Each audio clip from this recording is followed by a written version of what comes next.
नमस्कार, खास मुलाकात कार्यक्रम में आपका स्वागत है और मैं हूं आपके साथ डॉक्टर रवि कुमार शर्मा। आज हमारे मेहमान हैं Pacific Medical College and Hospital के एग्जीक्यूटिव डायरेक्टर अमन अग्रवाल। अमन अग्रवाल ने देश और दुनिया के बेहतरीन संस्थानों से अपनी पढ़ाई पूरी की है। अमन ने दून स्कूल से स्कूलिंग और यूके के अलग अलग विश्वविद्यालयों से स्नातक और पीजी की डिग्रियां कंप्लीट की हैं, लेकिन इस सब के बावजूद दुनिया के दूसरे शहरों में स्टार्टअप और दूसरा कोई उद्योग शुरू करने के बजाय वो अपने शहर लौटे हैं, उदयपुर लौटे और इसके बाद सामाजिक सरोकारों से जुड़े पैसिफिक मेडिकल कॉलेज में अपनी सेवाएं शुरू की हैं। अमन, आपका हमारे इस खास कार्यक्रम में स्वागत है। बहुत बहुत धन्यवाद सर मुझे बुलाने के लिए। अमन, मेरा पहला सवाल ये आपसे ये है कि अभी जो यूथ है देश और दुनिया के अच्छे बड़े संस्थानों में जब पढ़ाई करता है, उसके बाद उसकी कोशिश होती है कि दूसरे देशों में जाकर अपना कैरियर शुरू करें। आप यूके से पढ़े हैं, दून स्कूल से पढ़े हैं और फिर आप वापस उदयपुर आए और पैसिफिक मेडिकल कॉलेज के साथ जुड़े हैं। इस सब की क्या वजह है? इसकी बहुत सारी वजह है। मैं 2014 के अंदर उदयपुर से अपनी एजुकेशन के लिए निकल गया था एंड 2024 में अपनी MBA की डिग्री ख़त्म करके वापस से उदयपुर लौटा हूँ। लेकिन मैंने बहुत सारी दुनिया देखने के बाद ये देखा है कि India is the land of opportunities. India में जो आपको अपॉर्चुनिटीज़ मिल सकती है वो दुनिया के किसी भी देश में नहीं मिल सकती, किसी भी कोने में नहीं मिल सकती है। इंडिया में जो ईज़ ऑफ डूइंग बिजनेस है वो कंपैरेटिवली ईजियर है एंड जो एक इंडिया के अंदर आपके पास बैकअप है, सपोर्ट है, उसको छोड़ के आप कहीं और जाने की बजाय आप इंडिया को बढ़ाना चाहो, वो इंडिया के यूथ के लिए, इंडिया के लोगों के लिए कुछ करना चाहो, उसमें मेरा ज़्यादा इंटरेस्ट था। इसलिए मैं इंडिया वापस से आया हूँ एंड उदयपुर एक ऐसी जगह है जो आप पूरी दुनिया में कहीं पे भी घूम लो, कहीं भी चले जाओ, उदयपुर जैसा शहर आपको कहीं नहीं मिलेगा। इतने बढ़िया लोग, इतना अच्छा सब कुछ है यहाँ पे कि उदयपुर से कहीं और मन लगाना बहुत मुश्किल है। इसलिए उदयपुर आना कोई भी वापस से पसंद करेगा। आप उदयपुर जब लौटे तो आपके पास में बहुत सारी अपॉर्चुनिटी थी, आप कुछ और भी कर सकते थे, लेकिन हॉस्पिटल का जो सेक्टर है अमूमन सेवा भाव की दृष्टि से बहुत महत्वपूर्ण माना जाता है। आप यहाँ आए, उसके पीछे क्या लॉजिक है? एक्चुअली क्या हुआ कि मैं जब पढ़ाई कर रहा था तब बीच में कोविड 2020 में आ चुका था।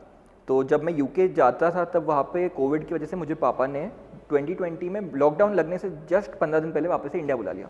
तो जो मैं अंडर ग्रेजुएट का 3 साल का कोर्स था वो मैं 1.5 साल ही कर पाया। उसके बाद मैं वापस से कोविड की वजह से यूके जा नहीं पाया। जब मैंने इंडिया में देखा कि इतने लोग इतनी बीमारियों की वजह से हेल्पलेस हो चुके हैं, तब हमारा एक अस्पताल है Pacific Medical College and hospital, तो उसके अंदर हमने एक मुहिम चालू की कि हम जितने सारे लोगों को सुविधा दे सके उतना हम कोशिश करके जितनी बेटर सुविधा और जितनी लो कॉस्ट पे सुविधा दे सके ताकि लोगों की जान बच सके, उसमें हम लगे।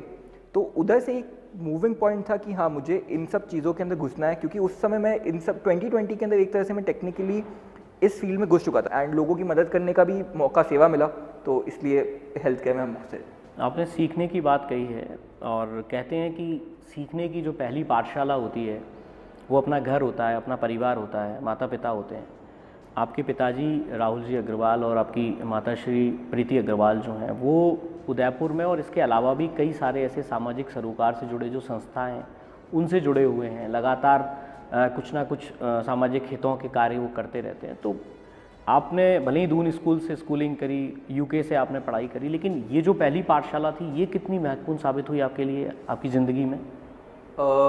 पापा और मम्मी से दिया हुआ जो एजुकेशन है वो दुनिया का सबसे बढ़िया एजुकेशन है। इससे अच्छा एजुकेशन मैं नहीं मानता हूँ कोई कुछ हो सकता है, क्योंकि जो आपको एक इमोशनल टच और इमोशनल फीलिंग से आपको एक माता पिता आपको ज्ञान देते हैं वो कोई भी टीचर दुनिया का आपको नहीं दे सकता। और जहाँ तक कि समाज की सेवा की बात है, मेरे को मेरे पापा से बहुत सीखने मिला है, मेरे को मेरी मम्मी से बहुत सीखने मिला है।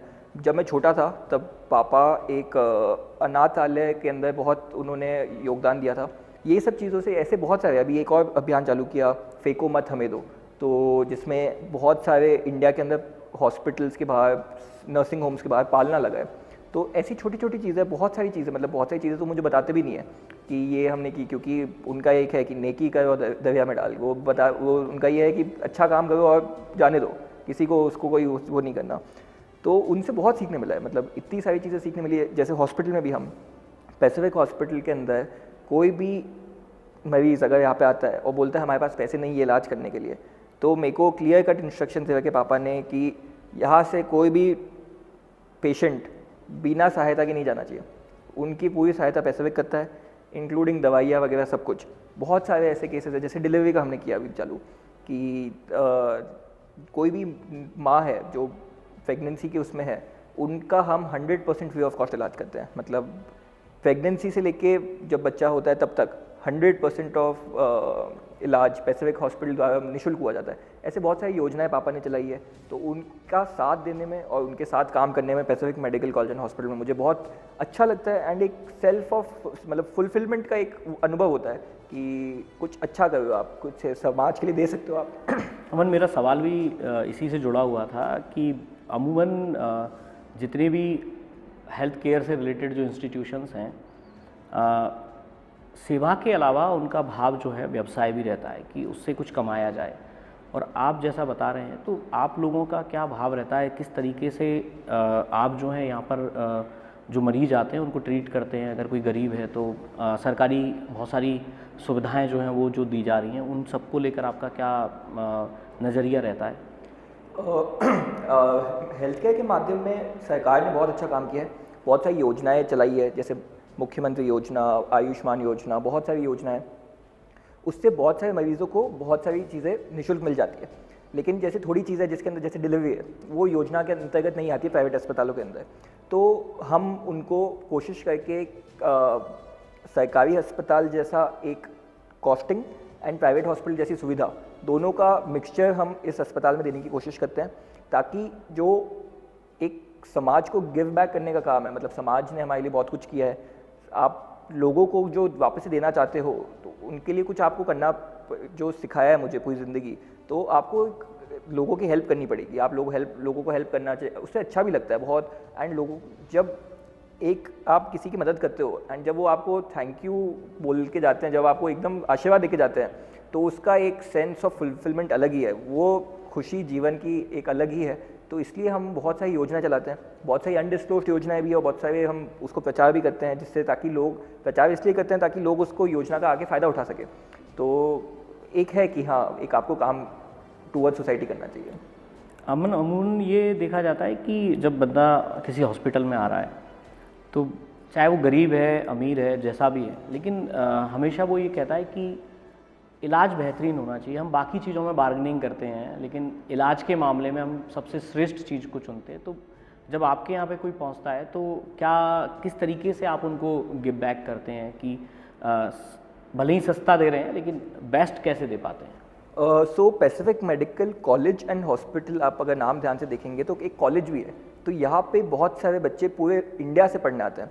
तो जब बच्चे इंडिया से पढ़ने आते हैं, तो हमें एक दायित्व होता है कि उनको एक बेस्ट एजुकेशन दे। तो बेस्ट एजुकेशन के लिए हमें बेस्ट टीचर्स चाहिए। अब बिकॉज ये एक मेडिकल कॉलेज है, तो जो टीचर्स है वो सब डॉक्टर्स हैं।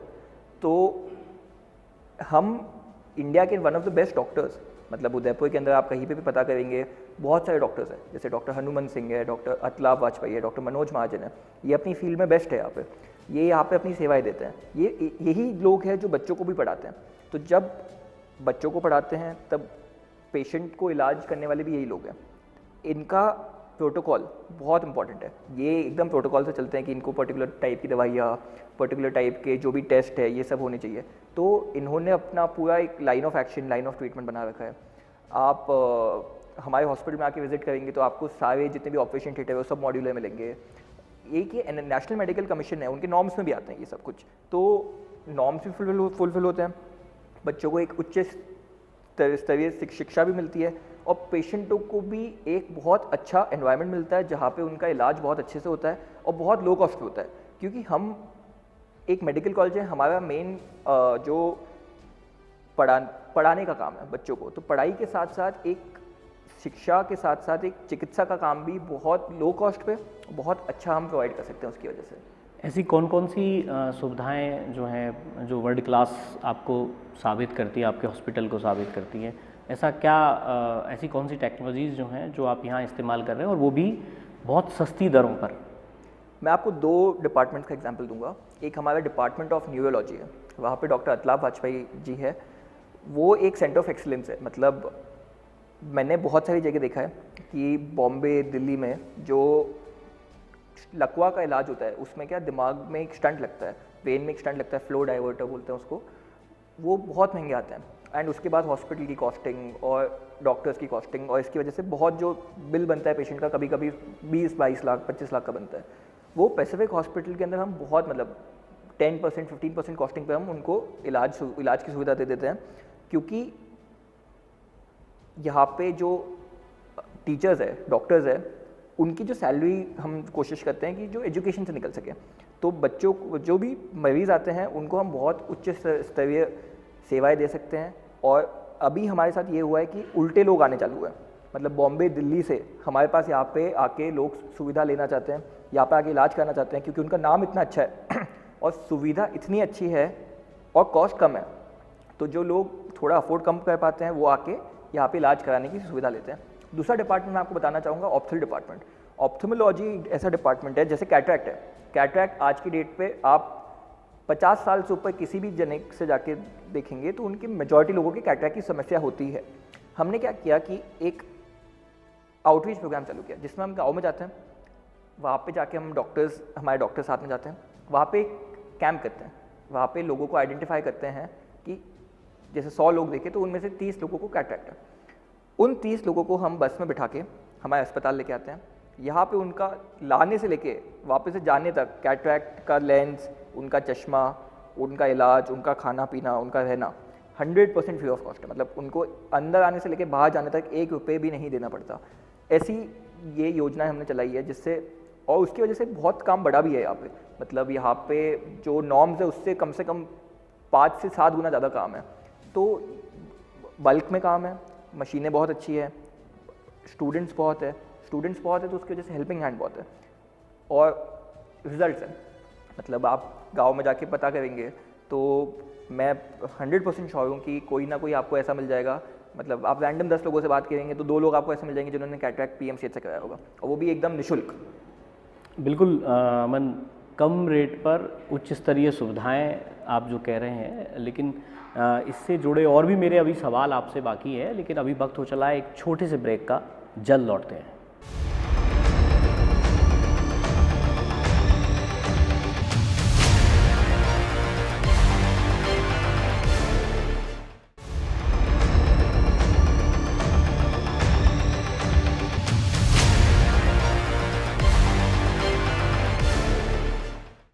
ब्रेक के बाद आपका स्वागत है। हम बात कर रहे हैं Pacific Medical College and Hospital के एग्जीक्यूटिव डायरेक्टर अमन अग्रवाल से, जिन्होंने अपने हॉस्पिटल से जुड़ी कई जानकारियां हमसे साझा की हैं, लेकिन कुछ और जानकारियां भी अभी हमें उनसे हासिल करनी है।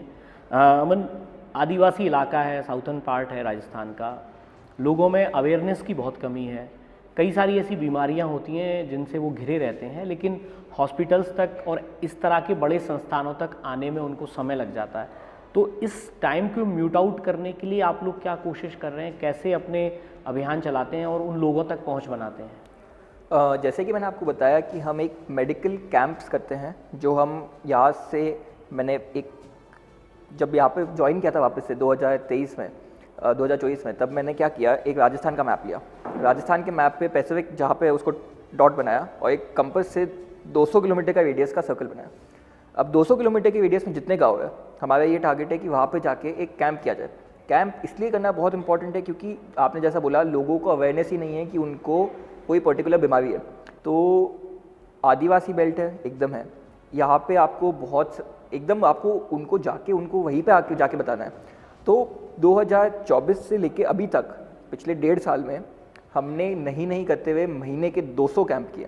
महीने के 200 कैंप इंटू 18 महीने, मतलब इतने कैंप हमने अभी तक ऑर्गेनाइज़ किए हैं। और हर कैंप से हमारी कोशिश ये रहती है कि 40 से 50 मरीज़ यहाँ पे आके निःशुल्क सुविधा का फ़ायदा उठा सके।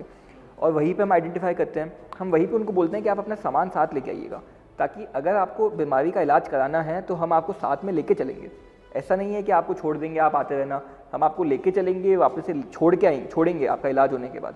तो हमें इतनी सारी बीमारियाँ मिली जो मतलब अनइमेजिनेबल है। मतलब अगर लोगों को टाइम से नहीं पता पड़े तो उनकी जान को भी खतरा है। ऐसे थोड़े केसेस हुए भी कि हम उनको नहीं बचा पाए, कि अगर हम उनके पास पहले चले जाते तो उनकी जान बच सकती थी, लेकिन अनफॉर्चुनेटली ये थोड़ा सा जल्दी हो सकता था। लेकिन हम कोशिश कर सकते हैं जितनी हो सकती है हमारे से। अमन, मेरी जो जानकारी है, आप अंडर 19 क्रिकेट खेले हैं, लंबे टाइम तक आपने क्रिकेट खेला है। एक तो क्रिकेट छोड़ के इधर आना, चूँकि आप एक अच्छे क्रिकेटर भी हो सकते थे, इधर आना एक तो, और दूसरा ये जो हर यूथ को कहा जाता है, हर बच्चे को कहा जाता है कि वो अच्छे से खेले और खेले कूदे तो उसको आगे उसका फ़ायदा मिलेगा। तो आपने जो गेम सेलेक्ट किया क्रिकेट, तो छोड़ा क्यों? और जब आप इधर आए तो क्या वो बिल्कुल छूट गया है, या फिर उसका कुछ फ़ायदा, उसकी गेम प्लानिंग यहाँ हॉस्पिटल में जब आप काम कर रहे हैं तब काम आती है आपके? स्पोर्ट इंसान को खेलते रहना चाहिए। बहुत सारी चीज़ें, मतलब उसके फ़ायदे भी है, नुकसान भी है, लेकिन फ़ायदे ज़्यादा है। तो जैसे क्रिकेट का मैं आपको एक बहुत ही अच्छा उदाहरण देता हूँ कि जो क्रिकेट आपको सिखा के जाता है, एक तो आपको टीम वर्क सिखा के जाता है, सिंगल मैन स्पोर्ट नहीं है वो। तो आपको पूरी टीम को साथ लेके चलना है। आप किसी और की गलती की वजह से आपकी टीम भी हार सकती है, तो उनको भी हार। एक और सबसे बड़ी चीज़ क्रिकेट ये सिखाता है कि हार और जीत पार्ट ऑफ लाइफ है। तो एक होता है ना कि हार को सहना सिखाता है। तो ज़िंदगी में आपको कभी हमेशा जीत नहीं मिलेगी, आपको हार का भी सामना करना पड़ेगा और लोगों को साथ लेके चलना है। तो स्पोर्ट्स एक ऐसी चीज़ है कि आपको एक तो फिटनेस में भी हेल्प करती है, माइंड भी आपका फ्रेश रखती है, नेगेटिविटी से भी दूर रखती है। आपने बताया कि आपने 2023 के आसपास यहाँ हॉस्पिटल ज्वाइन किया। हॉस्पिटल काफ़ी पुराना है, उससे पहले भी चल रहा था। और ऐसा क्या आप बदलाव लेके आए हैं जिसको कि हम अमन मॉडल के नाम पर देख सकें? क्योंकि हॉस्पिटल पहले भी बहुत सक्सेसफुली अपने आप को संचालन कर रहा था, अभी भी वही अच्छे से चल रहा है, लेकिन क्या बदलाव आप लेके आए हैं स्ट्रक्चर वाइज, कुछ और किया हो? और ख़ासकर चूँकि किसी हॉस्पिटल में अगर कोई पहुँचेगा तो एक माउथ पब्लिसिटी जो होती है, कोई कहता है कि अच्छी तारीफ़ करता है, तो आप क्या हर मरीज पर जो यहाँ आ रहा है उस हर व्यक्ति पर ध्यान दे पाते? कुछ ऐसी स्ट्रेटेजी आपने बनाई है? हमने बहुत छोटे छोटे बदलाव किए, क्योंकि अस्पताल 2013 में चालू हो गया था। मेरे पापा ने उस समय इसका इनॉग्रेशन करके इसको पूरा चलाया था। तो मैं 2023 में आने के बाद मैंने थोड़ी चीज़ें जो चेंजेस किए, जैसे मैंने सोशल मीडिया पे थोड़ा सा इसको प्रमोट करना चालू किया। बहुत सारी छोटी छोटी चीज़ें, जैसे कैंप्स मैंने आपको बताया कि हम गाँव में जाके एक आउटरीच प्रोग्राम हमने चालू किए। तो उससे क्या हुआ कि हमने इतने कैंप्स कर लिए हैं कि जो लोगों का विश्वास है, क्योंकि जब लोग यहाँ से ठीक होके जाते हैं तब वो एक जना 10 लोगों को सही बोलता है। अगर कोई विश्वास आप पे बनाता है तो वो विश्वास आपका ज़िंदगी भर तक रहता है। तो उसकी वजह से यहाँ पे जो फुटफॉल है पेशेंट्स का, वो बहुत बढ़ चुका है। कि जैसे कैंसर डिपार्टमेंट चलाया, क्योंकि कैंसर बहुत नया उसमें फैल रहा है। कार्डियोलॉजी डिपार्टमेंट है, उसको हमने थोड़ा सा अपलिफ्ट किया। सुपर स्पेशलिटी में थोड़ा सा दिमाग लगाया कि हाँ, ये बीमारियाँ हैं, इनके हम डॉक्टर्स ला सकते हैं, इनको लो कॉस्ट इलाज हम कैसे कर सकते हैं। मेन मेरा जो टारगेट 2 साल में ये रहा कि हम जो एग्जिस्टिंग बीमारियाँ है, जैसे डिलीवरी का मैंने आपको बताया, वैसे ही हमने अभी जैसे जो नया अभी हम चालू कर रहे हैं, जैसे सर्जरी डिपार्टमेंट है, उसके अंदर पाइल्स, फिशर, फिस्टुला, ऐसे करके बहुत सारी गंभीर तरह के रोग हैं जिसमें 50-60 हज़ार रुपये मार्केट में कोई भी जाए तो उनका लग जाता है। हम अभी ये टारगेट कर रहे हैं कि कैसे हम एकदम लो कॉस्ट पे कोशिश करें कि निःशुल्क, कि हम जो सरकार की योजना में नहीं आते, जो सरकार की योजना में तो उनका एकदम निःशुल्क होता है, जो नहीं आते उनको हम कैसे निःशुल्क इलाज दे सके, कैसे हम कुछ ना कुछ कहीं ना कहीं से कोई फंडिंग लेके या कुछ करके उनकी सहायता कैसे कर सकते हैं। तो अभी मैंने आने के बाद इस चीज़ पर हमने थोड़ा सा देखा। अमन, हम लोग बात कर रहे थे आदिवासी इलाका है, जागरूकता की कमी, लेकिन सेम टाइम ये जो इलाका है ये अरावली की वादियों का इलाका है, नीली झीलों का इलाका है, नैसर्गिक खूबसूरती का धनी है, राजस्थान का कश्मीर है। बड़ी तादाद में यहाँ पर्यटक जो है वो भी यहाँ पहुँचता है, 7 समंदर पार से पर्यटक आते हैं। तो मेडिकल टूरिज्म की बात की जाती है, सरकार भी बहुत प्रमोट कर रही है, तो आप लोग कैसे उस दिशा में भी काम कर रहे हैं? मेडिकल टूरिज़्म का हमने बीच में एक किया था इसको, कि हम मेडिकल टूरिज़्म से कैसे, क्योंकि मेडिकल टूरिज़्म में भी क्या है कि जो इंश्योरेंस कंपनी है वो भी ये चाहती है कि उन पेशेंट को अच्छा इलाज मिले, और अगर उनको भी बल्क में करना है तो कहीं ना कहीं फाइनेंस बहुत इंपॉर्टेंट है, उनको भी फाइनेंशियल देखना पड़ता है। तो वो भी लो कॉस्ट हॉस्पिटल्स ढूंढते हैं जहाँ पे लो कॉस्ट लो हो लेकिन इलाज अच्छा मिले।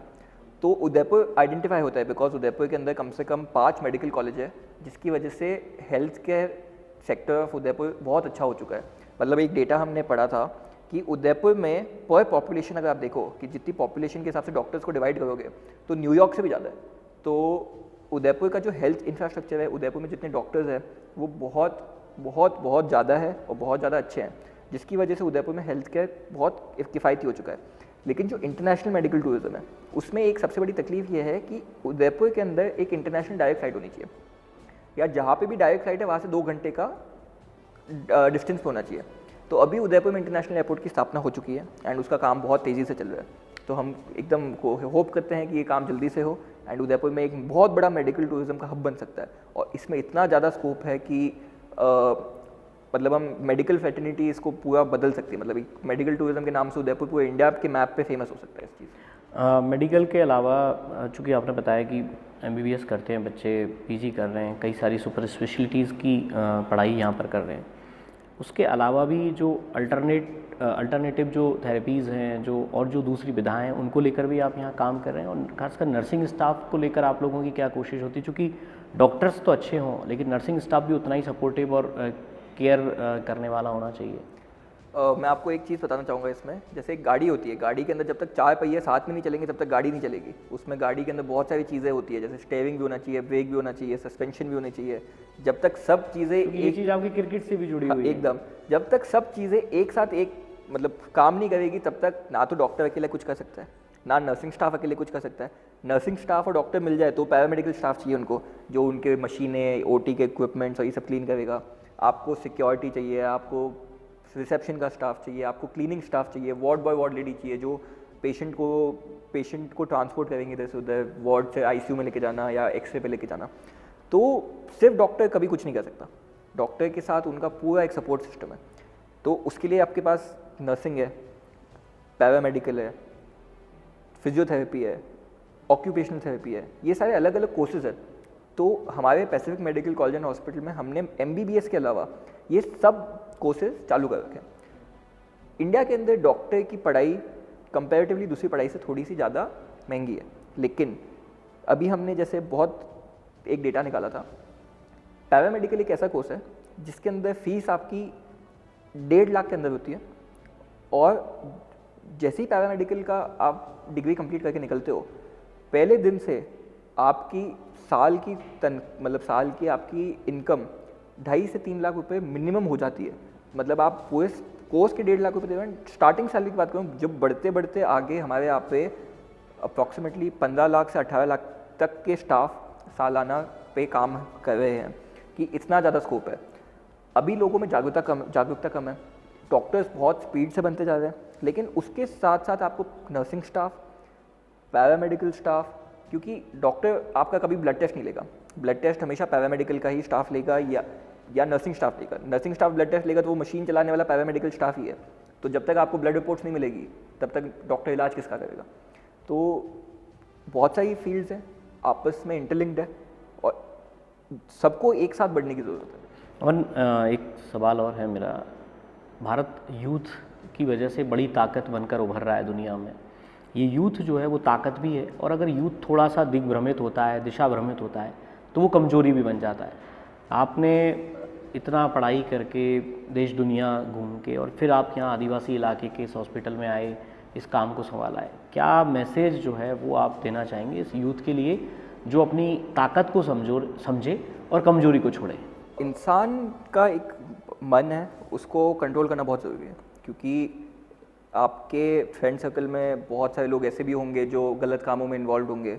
आजकल थोड़ा ड्रग्स का कल्चर बहुत है, तो ये सब चीज़ें से जितना दूर रहो उतना बढ़िया है। आप अगर इन सब चीज़ों से में पड़ गए हो तो आप एक डेली फोकस पे आप मेंटेन नहीं कर सकते हो और आपकी ज़िंदगी एकदम ख़राब हो जाती है। तो आपको अंदर अपनी खुद की इच्छा होनी चाहिए, क्योंकि यूथ ही है जो नेशन को आगे लेके जा सकता है।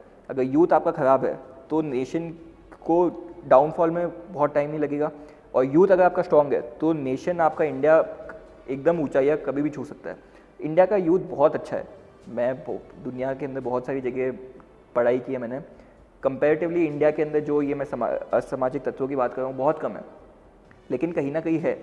तो जितना आप इनसे दूर रह सकते हैं उतना अच्छा है, और सबसे ज़्यादा अच्छा आपके खुद के लिए, आपकी खुद की हेल्थ के लिए, आपकी खुद की फिटनेस के लिए।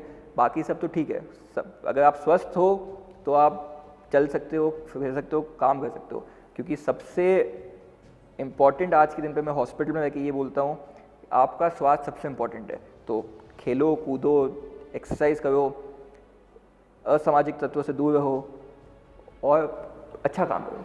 बिल्कुल अमन, आप हमारे इस खास मुलाकात कार्यक्रम में आए और आपने अपने आप से जुड़ी और यूथ को मैसेज भी दिया। आपका बहुत बहुत शुक्रिया कार्यक्रम में आने के लिए।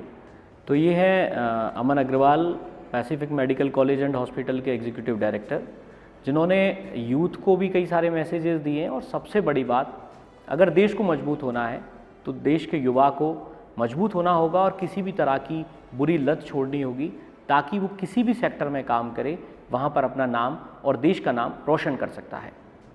खास मुलाकात में आज के लिए इतना। अगले एपिसोड में फिर किसी ऐसी ही शख्सियत से आपको रूबरू कराएंगे। तब तक दीजिए हमारी पूरी टीम को इजाज़त। नमस्कार।